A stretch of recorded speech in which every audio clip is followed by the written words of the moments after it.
Inspire with Nendrix, the foundation. Welcome back to Your Best Life with Dr. Hairston. I'm the president and founder of Embracing Arms and the creator of the brand movement, #YourBestLife. My followers know this about me. They know that interviewing people gets me really excited because of my natural propensity to be super nosy. And I love research and elevating voices of amazing people all over the country. That is a perfect combination. Anyway, this is part 3 of Welcome to the Real World, a series of interviews where we get to talk to college graduates who have matriculated through their institutions within the past 4 years from all over the country about their collegiate experience and their preparedness for life after college, entrepreneurship, COVID-19, and workplace success. Several years ago, I explored the topic of the perceptions of industry leader of college graduates' preparedness for the workplace. And in my research during my doctoral candidacy, I found that young people and industry leaders disagree on what are most important skills necessary to realize early career success. In fact, most young people place their GPA as the most desirable attributions of industry leaders, while industry leaders suggest that critical thinking is the most desirable. According to Forbes magazine, they suggest that 5% of the US adults say that high school grads are very prepared for success in the workplace, and 13%, just 13%, say the same about college graduates. There are several areas for improvement to point to within schools and colleges, but here's one real simple explanation, and this is shared by Forbes magazine also, for why today's students aren't ready for the work. They are the least working generation in U.S. history. Can you believe that? I can't believe that. The factors of college that are linked to success in the workplace, unfortunately, happen for too few graduates. And although there are promising increases in practices such as project-based learning, which is allowing our young people to mimic real work experiences in high schools, there's still a very long way to go. Only a third of college graduates had an internship during college where they were able to apply what they were learning in the classroom. But those who did were twice as likely as those who didn't to have a good job waiting for them upon graduation, which such a profound relationship, right? It's no wonder why we don't require co-op experiences or internship experiences as a requirement upon graduation. So we've been having some powerhouse conversations over the past couple of weeks, but this one is special to me. And let me tell you why this one is special to me. This is Mrs. Brittany White, and this is my cousin, my baby cousin. So she's coming to you to share some knowledge about her experience. Brittany is a recent 2020 graduate of the Delaware Valley University, earning her MBA. She's a wife and a mother of 2 amazing little boys, the eldest of, I think, 5 brilliant little sisters. And most importantly, she's family. Welcome to #YourBestLife, Brittany, and thank you for accepting the invitation to chop it up with me today. How are you doing today? Hi, I'm doing really well. Thank you so much for having me. Oh, no, of course, no problem. You know, I had to save you for last. You know, the best is always the last. So I gave the audience just a little bit of an introduction of who you are. But I would like you to share a little bit about who you are with the listeners, just a little bit. And that way they can get a bigger, rounder knowledge and understanding of who you are and what you represent here. Yeah, I mean, I definitely think you hit the basis of who I am. But to recap, I'm a wife, I'm a mother, I have 2 little boys, 8 and 5. You know, I work full-time as well. And I just recently graduated with my MBA from Delaware Valley University. So I'm just really excited to be here, share my experience, and just really motivate those who think it's, you know, too late, or think that because they have responsibilities outside of, you know, the home that it can't be done. I want to just be that voice to let you know that, you know, you can do whatever you set your mind to. Yes. See, I told you that's my baby cousin. That's blood. speaking. So I know, Brittany, that you've been out of undergrad for several years now, right? Because you recently graduated with your master's. But tell me a little bit about your undergraduate experience. Like, what surprised you when you stepped foot on campus, and did you feel prepared for that undergraduate journey? So I don't think there was much that really surprised me per se. I had 2 years of experience with community college, so that was a little easier of a transition from high school to college experience.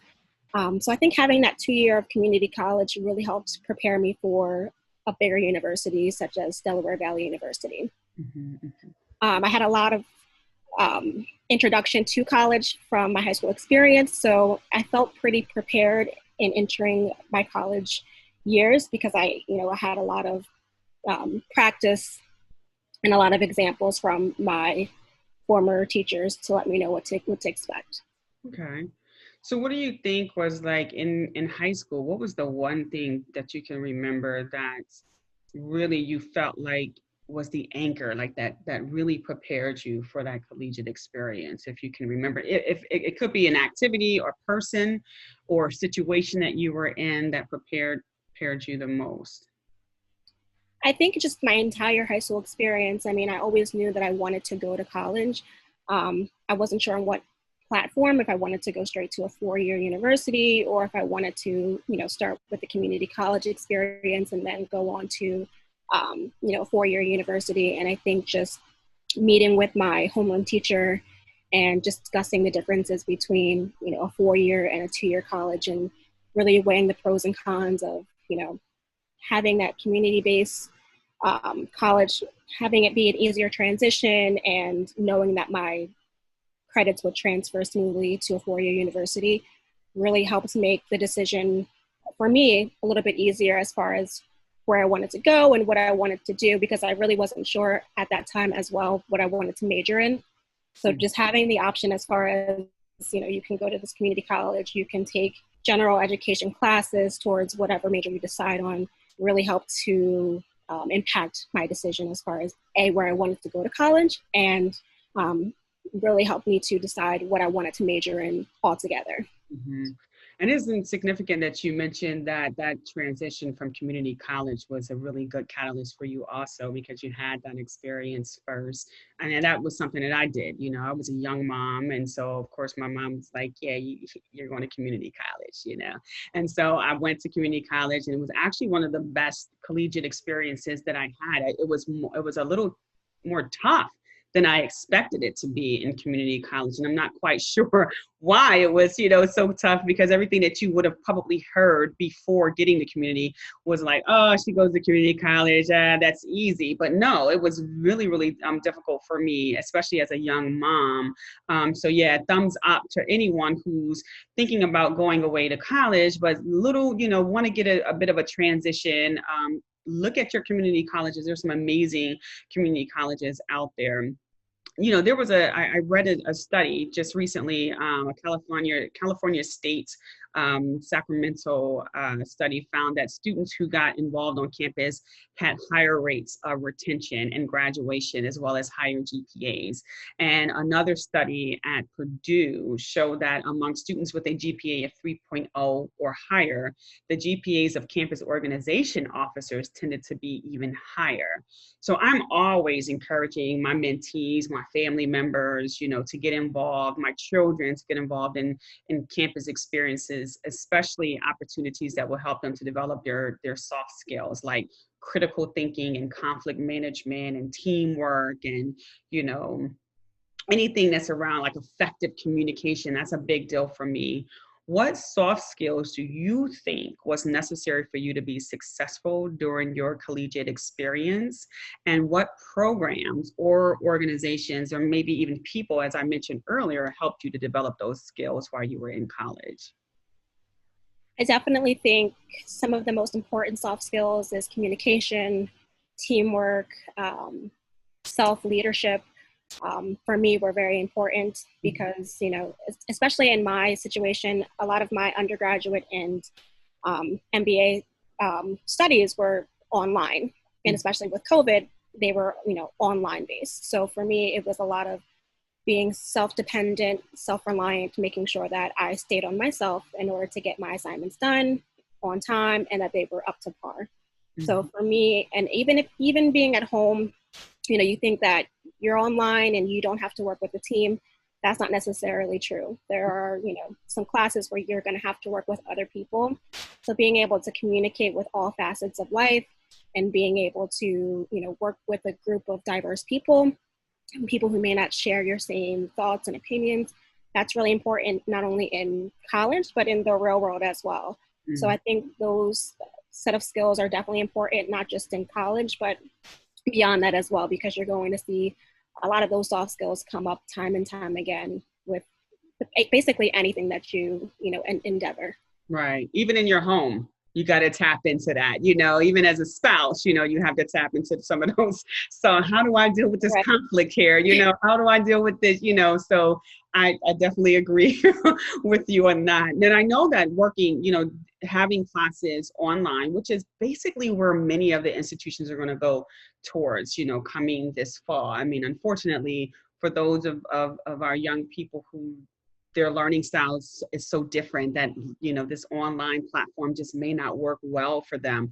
And we have educators who may have not really experienced teaching that way. We have very traditional educators who are used to being in a classroom and lecturing and, they feed off the energy of the space. And now they have to transition the way that they deliver the knowledge. And so I know that there's going to be a lot of change, a lot of traditional changes that are happening. One of the things that I noticed will change is students' ability to really engage in student organizations, right, on campus. Like, how do you really engage in student organizations if everything is online? How do you really embed yourself in those experiences? So when you were in undergrad, were there student organizations that you were a part of that you feel like had a really strong impact on your preparedness for the workplace? Of course. One of the programs that I had been affiliated with was the National Society of Leadership and Success. Mm-hmm. And that program definitely helped. We had very prevalent speakers that came and spoke at some of the rallies, and we worked with teams, which again helped to build on that soft skill of teamwork. So I definitely think that program helped me. And at the end, there was an induction ceremony for all of those who completed certain steps towards the induction. But I just think having those speakers come and speak to us and give us their own personal knowledge definitely helped in setting the standard for what I needed to be doing or where I needed to better align myself in order to be successful in the workplace. Wonderful, wonderful. So you guys heard it here. Get into those student organizations. I mean, you would be really surprised at the skills that you develop in those spaces, even even when there's conflict. Like, my daughter is a part of a lot of student organizations at her campus, and there's a lot of conflict, personalities. Brittany, you mentioned earlier about different personalities, different people coming together with different attitudes. They're coming from different cultures. They were raised differently, they have different levels of skill. And so here you are in this space, and now you have to work with them. You have to accomplish this common goal with them. How do you do that? And what better place than on campus in these student organizations to practice those skills, as opposed to waiting till you get into the workplace and try to practice those skills and end up losing your job because it's just not working out well. So this is, you have less to lose if you're on campus and sharpening those skills in this space. So that's really good to know. So you guys heard it here first. Get into those student organizations. So according to the American Time Use Survey, parents between the ages of 25 and 54 spend an average of 8.8 hours on work a day, another 7.8 hours on sleep, 2.6 hours on leisure activities, and 1.2 hours caring for others, including their children. This leaves nearly 4 hours. That's it. For schoolwork, which is not a lot of time at all. So tell me, and the audience, Brittany, how has the soft skills that you just mentioned, and some that we were kind of exploring earlier, help you to be successful in balancing all of that, in your home, and in the workplace, because you still were working, throughout this experience. Yes, it was definitely a juggling act, to say the least. It's really all about time management. And again, like you said, I work an 8-hour shift, and my children were home because of COVID, so there was no daycare or school to send them to. And then you have to sleep, you got to eat, you have to make sure you have time to submit your assignments. So for me, it was really just about prioritizing and making sure that in this given space, I would maybe set myself a timer and say, okay, I'm going to set aside an hour or so on schoolwork and devote my time here. And then, the next hour I'm going to devote doing X, Y, and Z. It's really about prioritizing and making sure that, there were times where maybe I didn't get 8 hours of sleep, but that was okay, as long as everything was taken care of. It's about prioritizing and making sure that you are, setting time aside for yourself. And, you may not get everything done in one day, and that's fine. Mm-hmm. If you need to take a mental break, I've done that a lot, and that's perfectly fine. It's just about a balancing and making sure that you are prioritizing. That's the biggest thing I would have to say I did. Absolutely. Absolutely. You got to have balance. Your mental health is important, especially as a, someone who is a non-traditional student trying to balance, the college experience. And while you've already had the undergrad experience, like this is, a little more stressful when you're talking about your master level, studies, doing research, balancing young children in the home. And, you got to make sure your husband's, good, he still got to eat, he still need motivation too. He still needs to have a conversation with you, every now and again. And so really trying to have as much of a balance as possible. And I know that, just from what I understand that, he's been, pretty supportive of your journey, and you guys, a good unit there. It's always good to have a good unit, a good partner when you're, exploring something like that. And I did want to also mention that, it was also about shared experiences. My children were home at the same time. My oldest was in 2nd grade at the time. Mm-hmm. So, us sitting together and us doing our homework together, that was a big thing in our household as well. My youngest, was in pre-K. So, him having his laptop with him too, and us all kind of working together. My husband, he still worked. He was able to go out of the house. So just having that time where we would all sit together and do our work together, and then all take a break together, and then all, have our time where we just relax. And I think that was very beneficial as well. But that's great. And they're watching you. They're like, oh, mom's doing homework. I guess we should be doing homework too, or at least look like we're doing homework. Let's grab some crayons, and sit at the table with mom. So that's good. That's good to know. So I was also looking at this CNBC article on this platform called Make It just recently. And they were talking about the class of 2020, right? And they call it the class of COVID-19. And in this situation, we know that it cut young scholars' college careers short. There was many, many young scholars who had just got the promise of some amazing internships or some amazing job offers post their graduation, forcing many of our young people to give up traditional graduation ceremonies. And, we work really, really hard, throughout the 2, 3, 4 years that you're matriculating through your institution to get to that final piece, that graduation ceremonies, and begin their professional careers. And doing all of that during what's considered the most hostile labor market since the Great Depression. So as a recent graduate preparing for, your professional career, I know that you're already in, your career, but, we all go and further our education because we want to attain something new or something different in our career trajectory, right?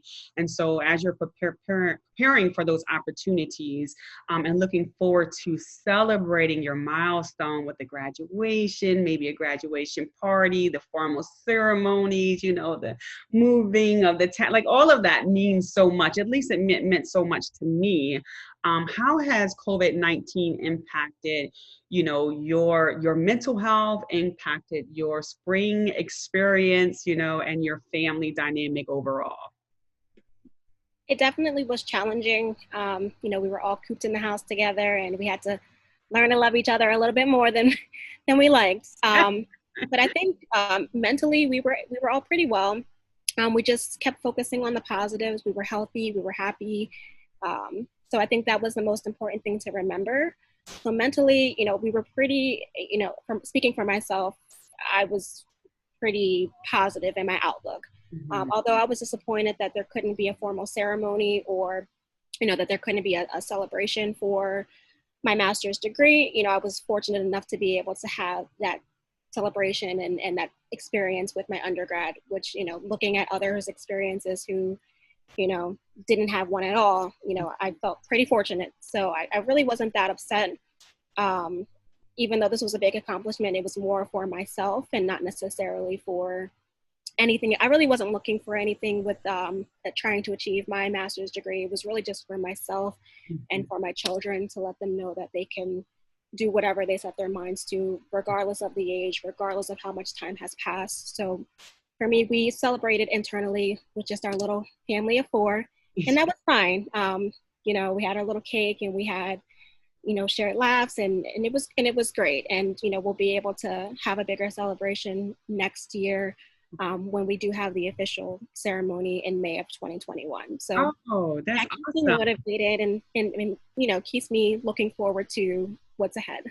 That is wonderful. So I'm glad that they're preparing for, you know, a do-over, you know, so to speak. And so I'm going to tune in. So if you send me the link, I'm going to tune. I'm going to be screaming from my table right here as if it just happened.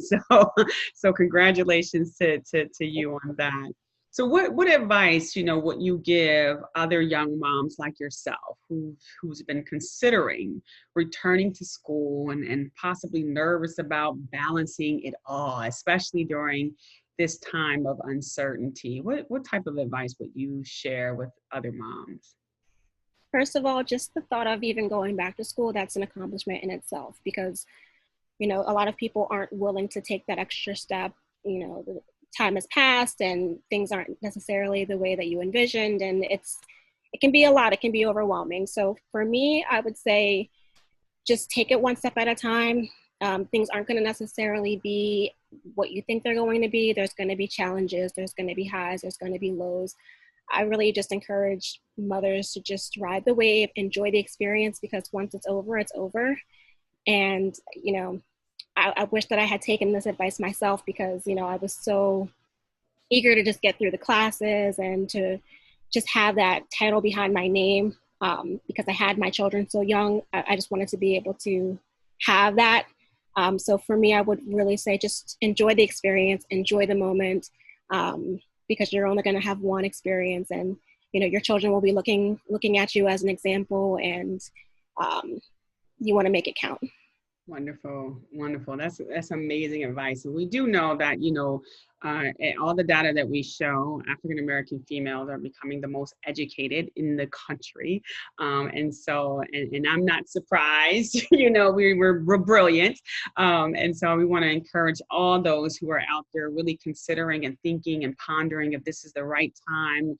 You know, as Brittany said, if you're even thinking about it, that's one step ahead. The fact that you're even considering that it puts you, you know, in front of the game. So, you know, embrace it fully, enjoy it, ride that wave, and you look back and say, I'm so glad that I did. And your kids will say the same thing. So this is our lightning round. We're going to go through these lightning rounds. You guys, all of my followers, you already know that some of the questions can be kind of crazy. We're going to keep, you know, because this is my cousin. We're going to keep it soft, you know, for her. You know, we don't want no big surprises, but this is the lightning round. This is where I get to kind of throw some really controversial questions or statements or comments to you, and you respond with the first thing that comes to your head. Controversial for some, not for others, no-brainers for others. But we have 20 seconds on this round, and each one of the statements that I throw at you gives you 4 seconds to respond. So are you ready for this lightning round, Brittany? Yes, I'm ready. Okay. All righty. First statement, online classes versus face-to-face.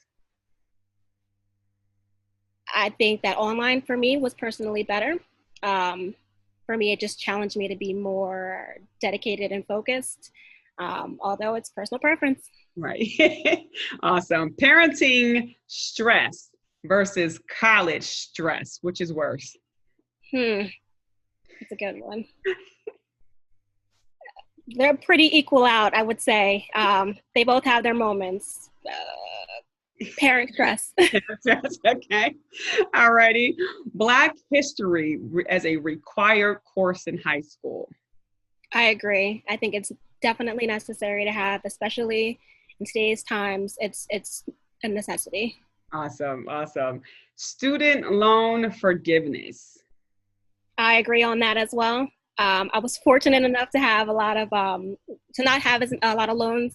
I had a lot of grants and scholarships provided. So fortunately enough, I don't have to pay back a lot. But for those who aren't as fortunate, I think that's necessary. Absolutely. This girl right here can use it. And my last one is dating while in college. I'm for it, especially if you haven't found the one. Date as many people as you can, so you know who it is that you want, what you're looking for. Because as you said, college is that time to just really get to know yourself, and what better time than in college. Thank you. Good answers. We really appreciate you, Brittany, for joining us today and just taking the time to share with the audience your experiences. Is there anything last that you want to share with the audience? No, I just thank you for having me, and for all of you who are considering going back to college or starting college, good luck to you all. Awesome. Thank you again, and thank you, listeners. Thank you for coming back. I see you all out there. I see you chatting. I see you sending messages to Brittany. Thank you for tuning in again. If there was something that you heard today that energized you or triggered additional questions, please remember to comment below, like, share, and subscribe. And join us again next month as we explore a new series of conversations where we introduce female law enforcement officers and talk about their experience as law enforcement officers. I want to remind my listeners to be safe and practice social distancing. And if you don't want to wear a face covering for you, wear it because you care about others. Please remember to go out into your community and embrace someone. They are waiting for you. Continue to live your absolute best life. Hello, Embracing Arms community. My name is Brittany White. I'm a wife and a mom of 2 young boys. I'm also a recent graduate of Delaware Valley University, and I'm just stopping by to remind you to live your best life. Inspire with Nendrix. The foundation. My La Casa boy, this is my residence. My prescription boy, this is my medicine. The world can be sickening, living in house resemblance. Not to mention the media's effort to keep us in the most simplistic state of mind. Lowest age bracket committing the highest rate of crime.